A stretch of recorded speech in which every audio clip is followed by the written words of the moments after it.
Hi, I'm Dr. James, and welcome to the Holistic Health Coach Corner. What is depression really like, and what does God really say about depression? It could be described like being in a hole that you can't climb out of, or a net that won't let you go free. Crying doesn't help, and neither does rage.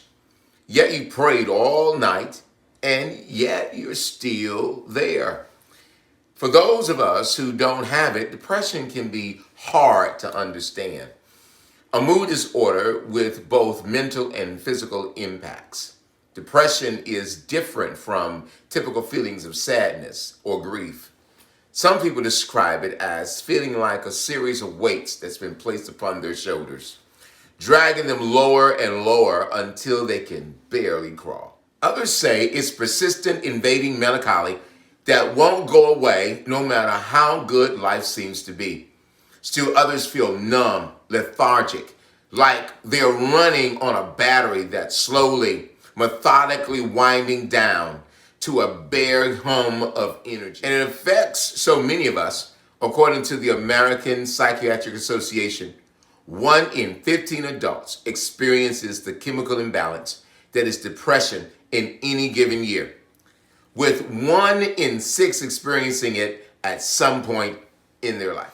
Christians who are taught to tackle life's problems through prayer, faith, and other spiritual practices often wrestle especially hard with how to understand their battle with depression, as it's not something that typically just goes away, even if you pray hard enough. So what does God really say depression is? Depression is a relatively newer psychological term, coined in the early 20th century as doctors began to learn more about it.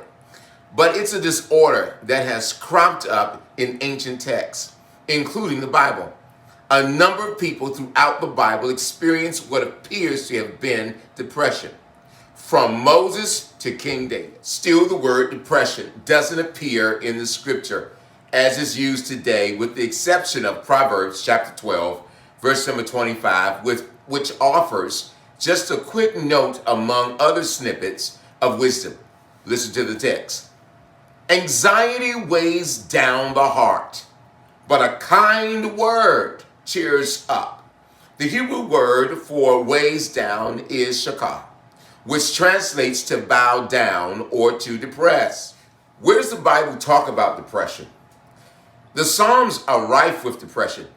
As a matter of fact, most of the Psalms are thought to have been written by King David, who penned many of them during extremely low periods of time in his life. So my spirit grows faint within me. My heart within me is dismayed, he writes in Psalm 143 and 4. And then a few lines later, answer me quickly, Lord, my spirit fails. Do not hide your face from me, or I will be like those who go down to the pit. Psalm 143 and 7. Other references do appear in Psalm, like, for instance, Psalm 3 and 3, Psalm 23, 1 through 6, or Psalm 30 and 5. How about Psalm 34 and 18? But it's not just in Psalms. In 1 Kings, when Elijah made King Ahab understand how much evil the ruler had done to the Lord, Ahab fasted, slept in mourning clothes, and walked around depressed in 1 Kings 21 and 27. In 1 Samuel, King Saul was so depressed, he sank into fits of despair and rage in 1 Samuel 16 through 20. And the entire book of Lamentations is a poetic expression of the Hebrews' deep, unabashed depression after the fall of Jerusalem, with no hope of redemption or rescue. Now let's talk about Bible characters that struggled with depression.